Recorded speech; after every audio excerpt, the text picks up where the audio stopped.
Welcome back. I hope you found those 4 problems fairly simple. I'm going to do things a little bit differently this time. There are 1 or 2 items that we still need to cover in order to finish the lesson. So I'm going to go over those first, and then we'll check the answers to the U-try, and if you're ready to move on, you'll be free to do so. So for one thing, in real life, we don't usually just get handed a piece of paper with a triangle on it, and here find the missing sides. It usually arises out of a practical situation. I mean, even on the crime shows on television, they track people down by triangulating their cell phone in different towers. So, one thing, some terms we need to cover: angle of elevation and its partner, angle of depression, which sounds so sad. It's also called the angle of descent. So angle of elevation literally means looking up. So if you're looking up to the top of a building, you're looking up to the top of a flagpole, and you can measure the height of those things without actually applying a ruler to them.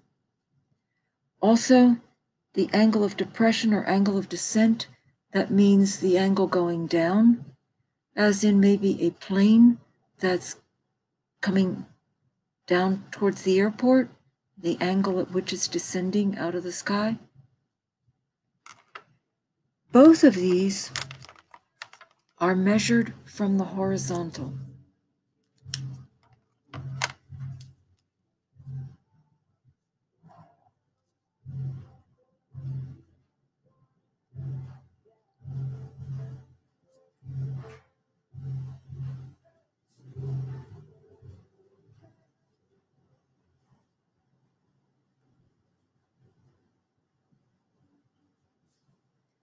So we would have somebody's eyeballs, horizontal line, looking up, and this would be the angle of elevation. Or, as mentioned before, the airplane, which isn't going to be any better than my poor stick figure there. This is the airplane, full of people. It's flying along straight, but it's time to land, so it starts coming down. This would be the angle of descent, the angle of depression. And they're both measured from the horizontal.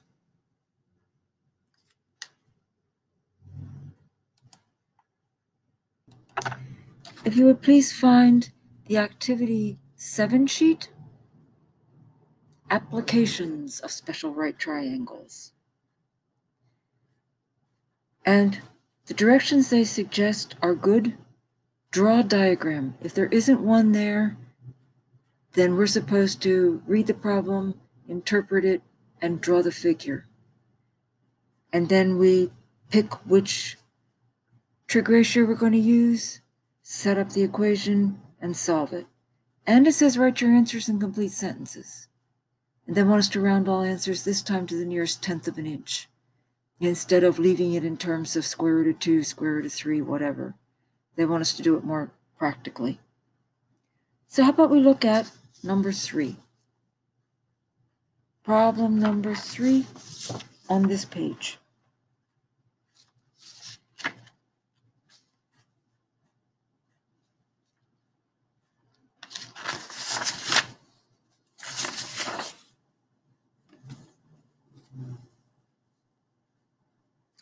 I'm not going to have enough room to draw in that little space.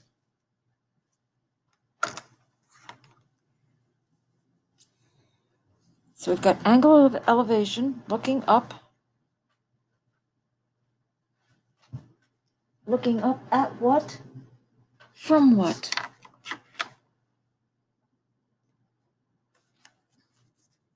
So it's the angle of elevation, and this should be from a ship to a lighthouse. is 60 degrees. So we have, and we're going to just have to try to forgive my drawings here. So we have a ship, and we have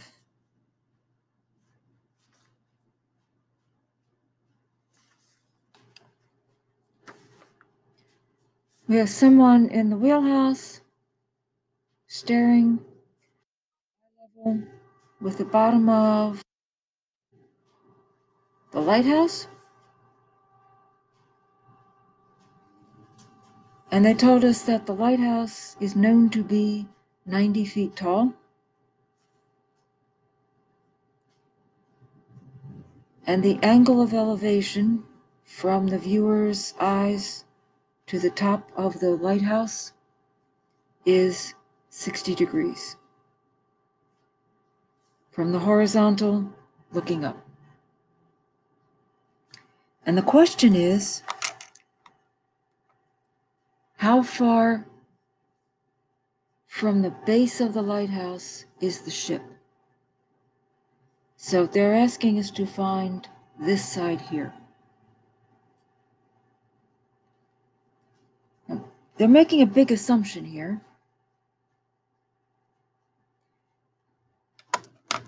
The lighthouse can't be in the water, so this must be on some kind of rise.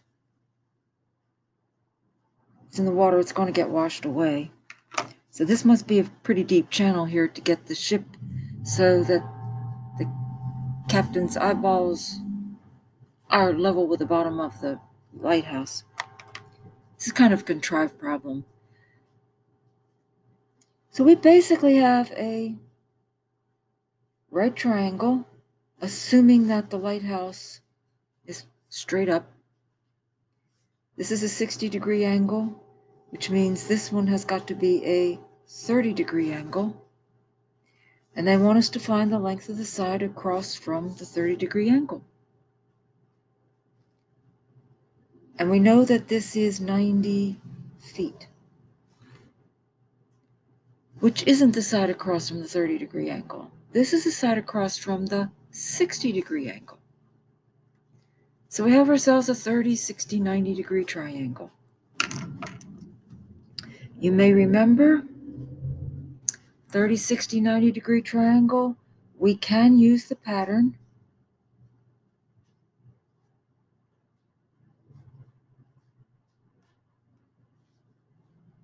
that the side across from the 30-degree angle, that's the short side. The hypotenuse across from the right angle, that is 2 times the short side. And the side across from the 60-degree angle is the square root of 3 times the short side. So if that's the pattern we're going to use, then according to this, the 90 feet across from the 60-degree angle must equal the square root of 3 times the short side, because that would be the matchup there. To solve this, we just need to get the short side by itself, so we can divide both sides by the square root of 3.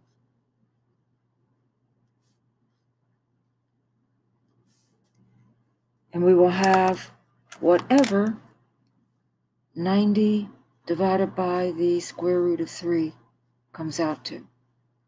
Now this time, we don't have to rationalize the denominator, because if you remember, the directions said round all answers to the nearest tenth.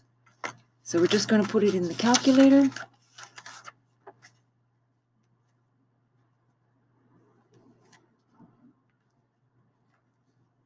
As soon as I dig the calculator out here, we'll be fine.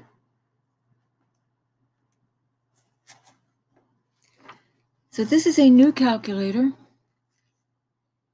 and when we started up, most of the Texas Instruments calculators, by default, are not in degree mode. You see the little rad here? That means radians, and we're going to learn those soon, very soon. But We're working with degrees right now. So you may have as a second function key.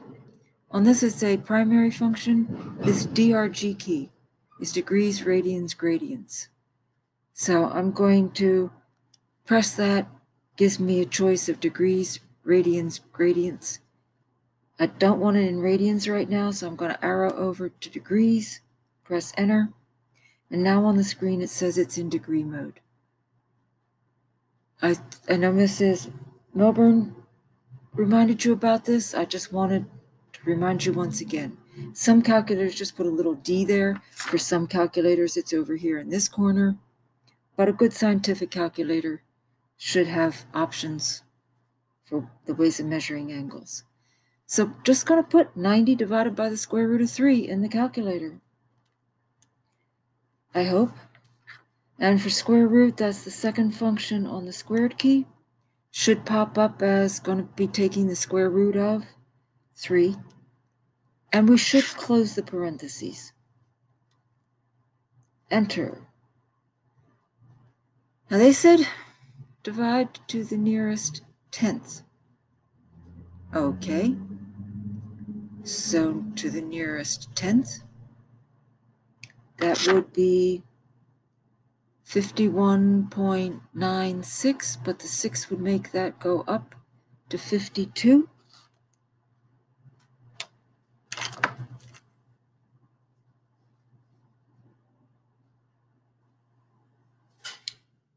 And because I said to the nearest tenth, we round it off to the nearest tenth. When we read the answer, the last word out of our mouth should be tenths. 52 and 0 tenths feet. Now, the directions said to do it in a complete sentence. So basically, we look back at what was the question. How far from the base of the lighthouse is the ship? The ship is 52.0 feet from the base of the lighthouse.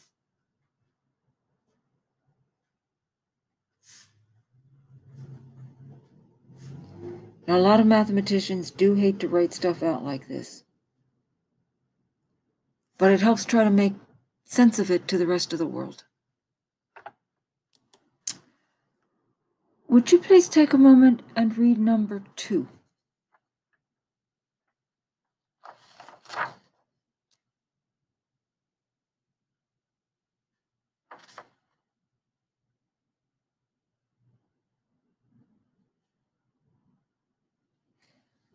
I'm not sure that all of you are familiar about what a guy wire is. It's not a male wire. It is like a guiding wire. It's a support wire. It helps the telephone pole stay straight, especially if it's the last one on the line and it's got a big transformer hanging off it and a lot of power, and the power lines are only attached going one way.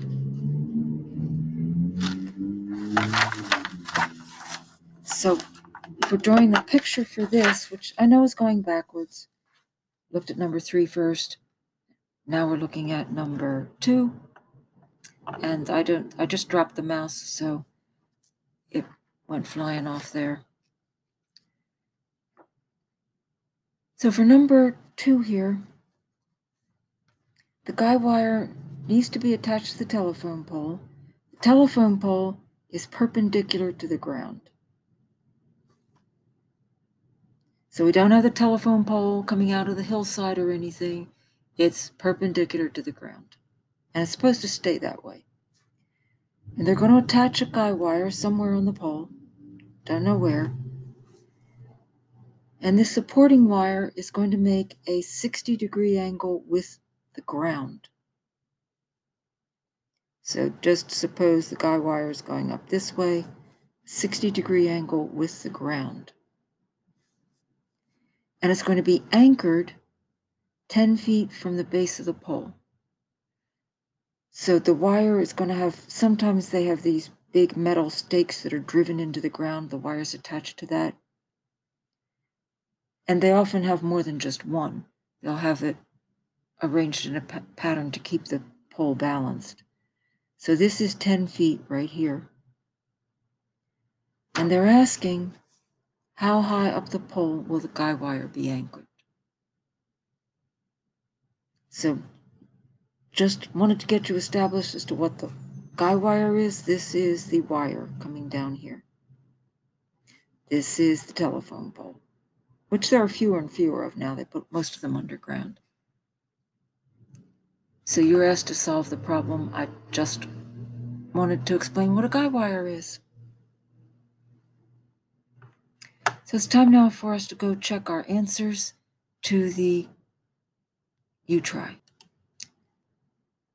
The sheet looks a little different because the actual copy, when you printed it out, you found they did have these sample shapes for you to look at to help you set up the ratios. And you were supposed to fill these blanks in. These were not frivolous up here. I purposely left them. Those are the two flavors of special right triangles. That's because they always follow a pattern, and we're supposed to be looking for these patterns. So if you would please take a moment, check out your answers to the 4 problems. Now they wanted all the missing side lengths. And I just left them in simple radical form.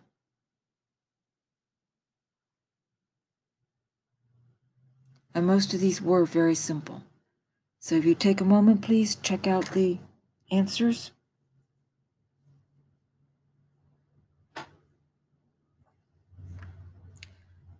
Okay, if your answers agree and you have no questions, please go on to the next slide and last slide, which tells you what the assignment is. It's basically to finish these 3 worksheets: the Activity 2 sheet, the Activity 5 sheet, and the Activity 7 sheet, which I believe is a grand total of 7 whole problems. Thank you. See you next time. If you're still here, I assume it's because you had a question about one or more of these problems. So just starting with number 1, they gave us a 30, 60, 90-degree triangle. They did not have to give us all 3 angles. If they had told us this was a right triangle and they had told us this was 30, we would know this one was 60.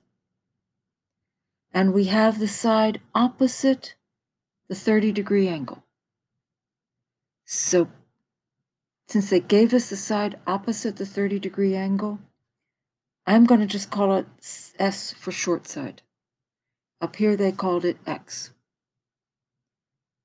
And if we are given that shortest side length in a 30, 60, 90-degree triangle, then automatically the hypotenuse is 2 times that length, and the side across from the 60-degree angle is the square root of 3 times the length of the side opposite the 30-degree angle. Well, we need both of these, both the hypotenuse and the side across from the 60-degree angle. I chose to go with the hypotenuse first because it was easier. So the hypotenuse is going to be 2 times whatever the shortest side is. So it's going to be 2 times 7.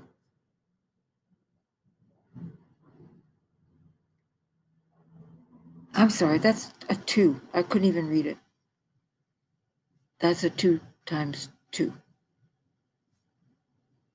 When I put the little thing there, it kind of crossed off part of the 2. So that would tell us that this length is 4. Oh, we don't know if it's feet or meters or millimeters.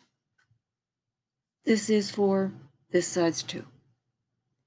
And the side across from the 60-degree angle, according to the pattern, is going to be the square root of 3 times whatever the shortest side was. So this side here is going to have to be the square root of 3 times whatever the shortest side was, which would be the square root of 3 times 2. Usually we will write that as 2 times the square root of 3. We could put that in the calculator, find out what it is as a decimal. They didn't specify, so I'm going to leave it a kind of messy looking 2 times the square root of 3. For number 2 over here, if they gave us that one angle was 45, automatically the other one would be 45. Or they just could have given us the right angle and told us that these two sides were the same length, that it was an isosceles right triangle. That would mean that these two base angles have to be the same length. So we know what one of the short sides is. The short side is 5. And since these two sides are congruent, this other short side is 5. And the hypotenuse is going to be the square root of 2 times those short sides. So the hypotenuse over here is just going to be the square root of 2 times 5, or I'm going to write it as 5 times the square root of 2. And that one's pretty simple. It's nice because these two sides are the same. Number 3. Once again, they did not have to have told us this was both 45. If one of them is 45 and this one's 90, the other one's got to be 45. Means these two sides are the same length. Last time they were nice and gave us one of those congruent sides. This time they didn't. They just gave us the hypotenuse. Well, in a 45, 45, 90 triangle, the hypotenuse is going to be the square root of 2 times one of the congruent sides. So this hypotenuse, which is 7 times the square root of 2, is going to have to equal the square root of 2 times one of the congruent sides. So we have this equation here. The hypotenuse they gave us has got to be the square root of 2 times one of the congruent sides. Well, the square root of 2, so we can divide both sides by the square root of 2.